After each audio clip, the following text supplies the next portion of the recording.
What's good, y'all? What is good? What is good? It's been a long time coming. It's been a long time coming. It's been a long time coming. Sonic Racing Crossworlds. After a year of trailers, teasers, everything.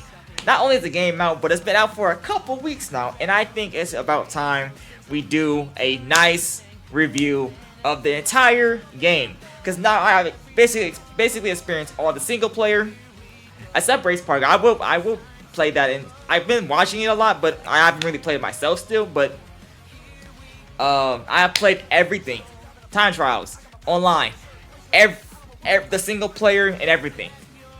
And in this review, I want to talk about the negatives, positives, and then the overall score for what I would give for this game. First and foremost, Sonic Racing Crossworlds is a game about racing. I guess I shouldn't even have to really explain it. But it's has the Sonic crew, has everybody basically in it, from riders, Sonic Racing, and every single body. And they even have DLC, which the DLCs looks even cooler. Whew. Let's talk about the negatives, guys. Let's talk about the negatives. Because this game can't be talked about as perfect, but it can also be talked about as the craziest thing about the negatives is that I think a lot of the negatives are really just nitpicks that I'm about to name. But let's get to it. Let's get straight to the negatives. $70. Look, I'm not a fan of games that were $60, especially growing up. Growing up, I experienced games being $60. I was never a fan of that. I think video games itself should be $50 to $40 because the moment you make a game higher than $50, that's like controllers. That's like halfway up price of a console handheld. Like, I remember there was like a couple of things back then that was like $100, $110, and a whole game is $60, or like a whole game is like around that. And I'm like, I was never a fan of that. So now that we have games in 2025 being $70, because that's the norm now. I see a lot of new games like Mario Kart, new Pokemon, Digimon, and just I couldn't imagine what GTA 6 is gonna be. Oh my goodness. But yet again, it's one of those things where it's like, it's hard to complain about Sega and Sonic Team 4 because like that is kind of the norm of gaming prices. But is it acceptable? Crazy? No.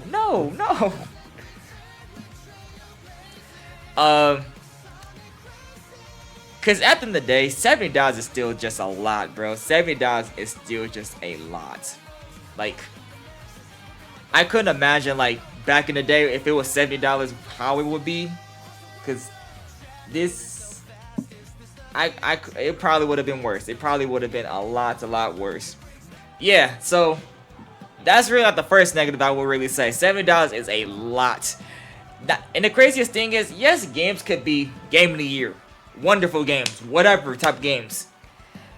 Still, when you get over the price of like 70 or 60 is just insanity. I was never a fan of $60, so $70 was never like, that's just crazy. That's crazy. But I feel like that's more of like a issue with like games nowadays. I don't know if that's more of an issue for Crossworlds or Sonic Team, or how confident they are in this game, which we'll talk about the confidence and the positives as we talk about it. Another negative I would say is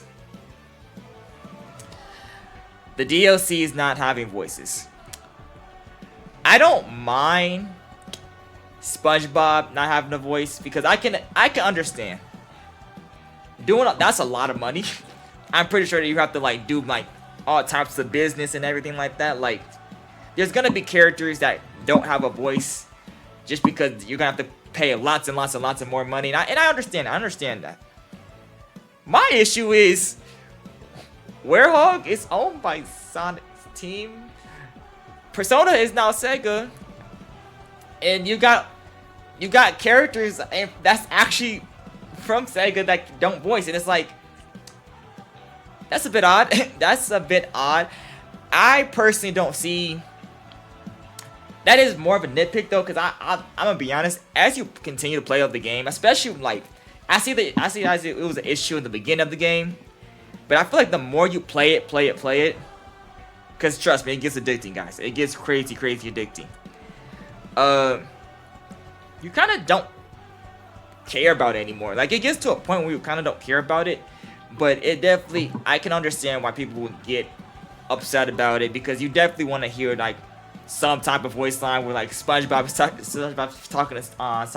talking. Oh my goodness, that stuttered like crazy. SpongeBob's talking to Sonic, Patrick's talking to Knuckles. Like that would be like comedy. That would be literally comedy. But again, it's like one of those things where I see the negative, I see it, and then of course the item system. I feel like most of the items in this game are really good. Then you have the items in the game where it's like they're kind of in the background. Like you kind of don't really you get them and you kind of just use them, and it's kind of just there.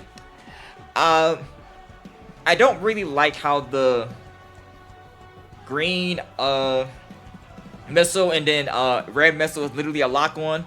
I feel like it should be treated like a green shell and red shell, like in Mario Kart, where it's like you can aim it for green shells and red shells is automatically locked. But again, more of a little nitpick if I'm being completely honest. And then I think my only last negative I would say is probably the festival events. I'm liking the festival events, but I'm gonna be completely honest. Them doing it so far it's been like I think every 2 weekends, because they did it for Joker, they did it for Haspe Miku, they're about to do it with Steve. I don't know when the video's coming out, but I'm pretty sure they're about to do it with Steve from Minecraft, and I'm super excited with the festivals. I think the festivals are really good, but getting rid of the world matches, dang, it's like a lot of people want to grind that, especially like me. Like I'm getting towards legend rank. I'm almost there. A+, by the way. Your boy been on the game a lot. Been on the game a lot. But getting rid of like world match and like not just having the festival is definitely one of those things where like they need to definitely like fix. And there is some other little nitpicks I would probably say about the game, but other than that, I probably would say like that's really like the only negatives like I would really say about the game. This game has like crazy positives that I'm about to say like right now. Like this game has some crazy positives. Starting with the entire roster. Can I just say this is the best? Oh my goodness. They got everybody. Oh my, this is the Sonic game I've been begging for when I say I need to see everyone just back. Silver, Blaze, Babylon group, like everyone is here, and I love that. It's been so long, guys. Like as much as I like the 2020s for Sonic, I've always been saying we need a multiplayer game for one, and we need everyone to just be back in action. Like I'm tired of just seeing Sonic, Shadow, and just the main group. It's cool to see them. It's cool. Trust me. I love seeing like the main two and everything like that.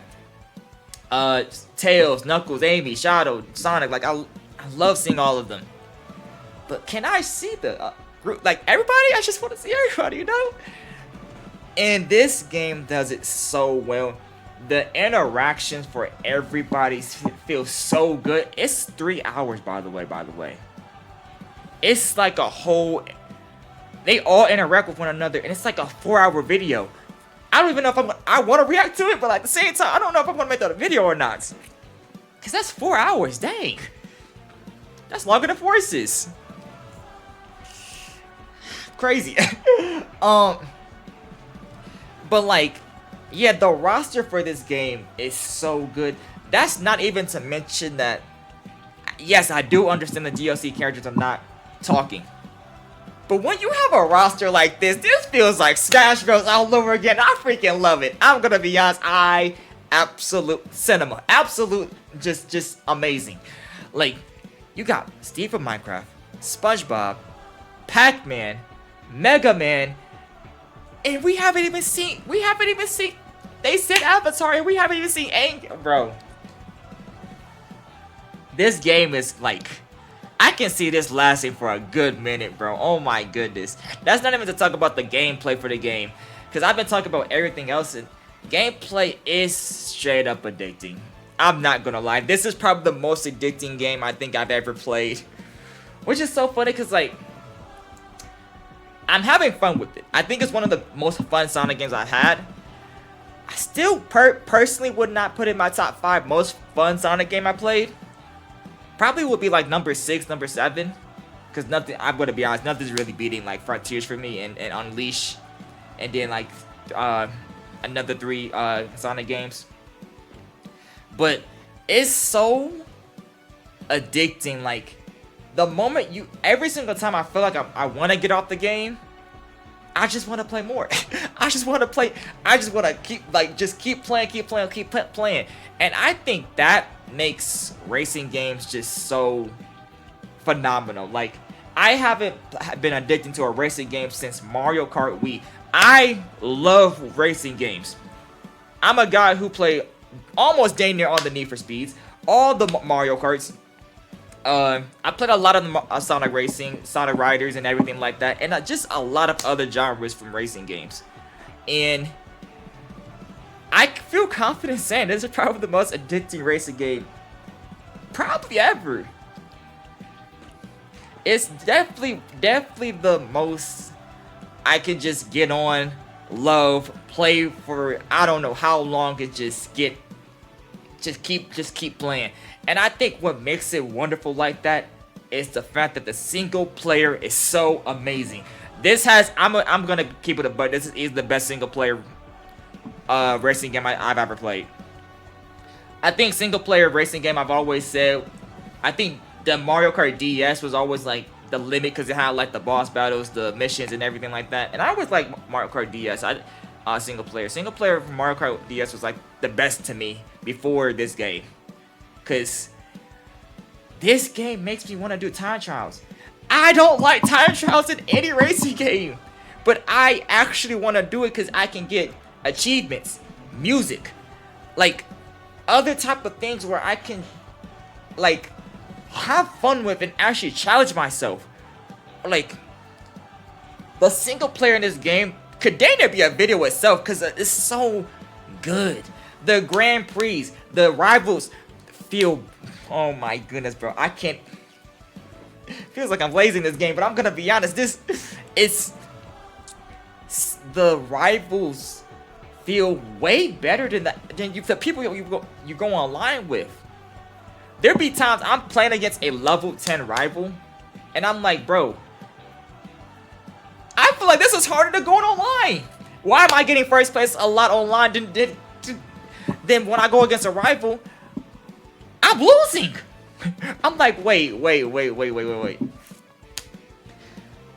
Computers are like this now?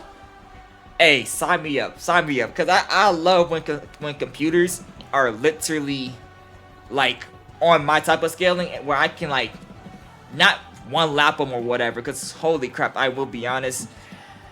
Anytime I did play any type of Mario Kart, and I played against the computers, either it was 200cc, 150cc, it doesn't really matter.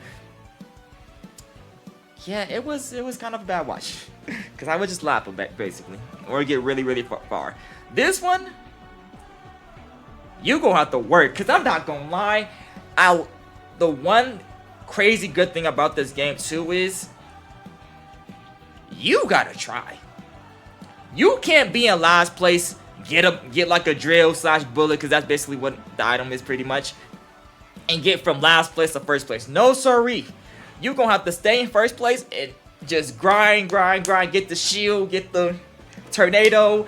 You gonna have to grind, and I love that about this game. Like, it's so rewarding where it's like you don't have to be in the back. I mean, you're not gonna be in the back and just get first. You're like, no, you gotta race. You gotta race.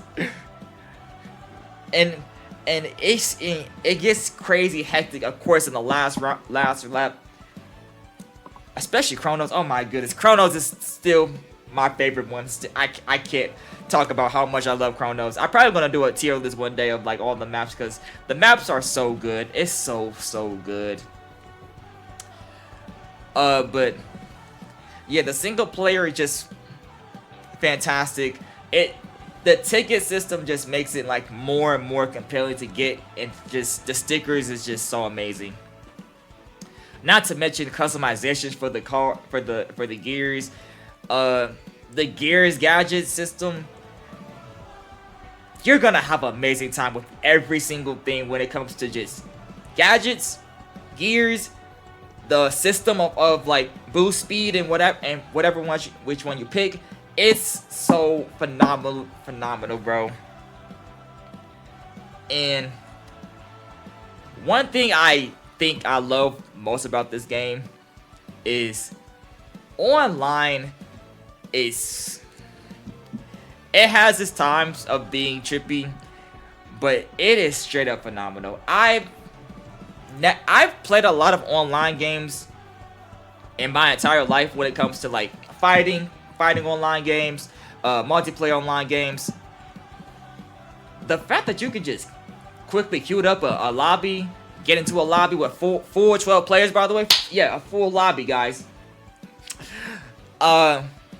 Instantly, and just get into a match and have fun. Oh my goodness, it's so good, bro. Of course, they can fix some things, but it's just so wonderful. I think Sonic Racing Crossworlds has exceeded my expectations, because I remember when the first teaser came out, they showed Shadow, and it said Sonic Racing Crossworlds. I was like, okay, we're getting another racing game. I played all the racing games. I thought Sonic R was okay. I'm not the biggest fan of Sonic Riders, I will be honest. The first one I think is okay-ish. Second one, if I remember correctly, Zero Gravity, is the one I actually do like a lot. Still wouldn't say like great or anything, but still like just good. We don't talk about the third one. We don't talk about the third one. And then Sega All-Star, the actual first racing game with the cars, was actually pretty good. And then Transform was my personal favorite. I grew up with Transform. Transform was actually like really good. And I never played TSR. I don't know if it's just because I was in that stage where I stopped playing Sonic games, because I'm not gonna lie, 2016 to 2021, I kind of just stopped playing Sonic games. I remember that day and age. That's where I remember, like, that's why I got into Mania so late. Like, I got into Mania like in 2021 or 2022. Like, it was super late. But yeah, this game just exceeded everything. I played the open network beta in like February, I believe, or March, and super fun, super fun, but I didn't think too much of it. The more we saw the trailers in June, July, August, I was like, okay, this is looking like a must grab. And then we had the open network in August, September. I was like, they got me hooked. I gotta get this. And now that the game is fully out, I got to say, Sonic Team, Sega, you done did it again. Sonic Frontiers, I loved it. Superstars, really great game. Wouldn't say I really love it, but a really great game. Murder Sonic the Hedgehog, amazing. Sonic Dream Team, please get that off mobile. Great game, by the way. But I feel like it could be super extended from after since then. By the way, if you want to check my like numbers review, if I remember correctly, gave Frontiers a 9.3, Superstars at 8.8. I don't think I ever rated Murder of Sonic the Hedgehog. I would just give that an 8.7. Dream Team. Like, Dream Team could easily be like a 9.7 or something, or 9.5. But since it's stuck on mobile, it's like an 8.5, 8.3. Just trying to go down the run of like since Frontiers, and every other game. Oh yeah, Origins. Probably like a 7.7. And then, of course, Shadow Generations. Probably one of the, if not the best Sonic games ever. Literally 9.5. 9.7.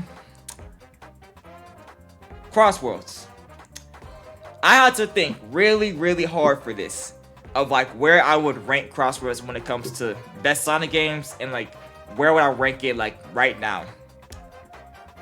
And considering that I have Frontiers like a 9.3, 9.4, I feel very good with saying Crossroads is a... I'm gonna say 9.2. 9.2. It's super fun, super amazing.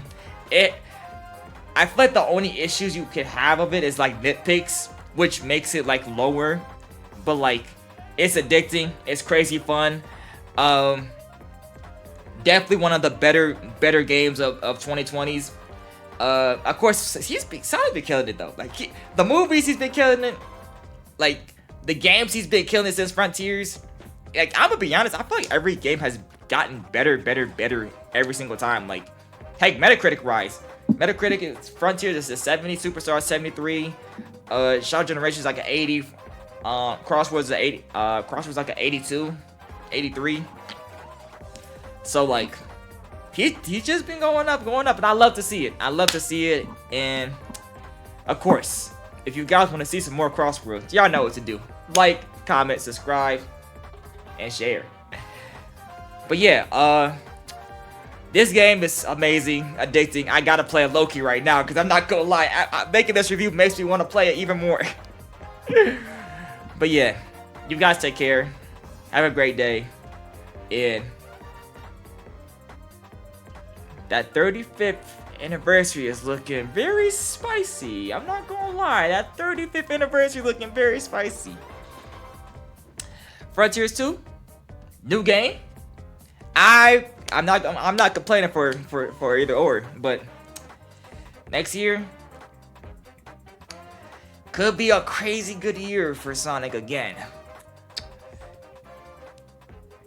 You guys take care. Peace.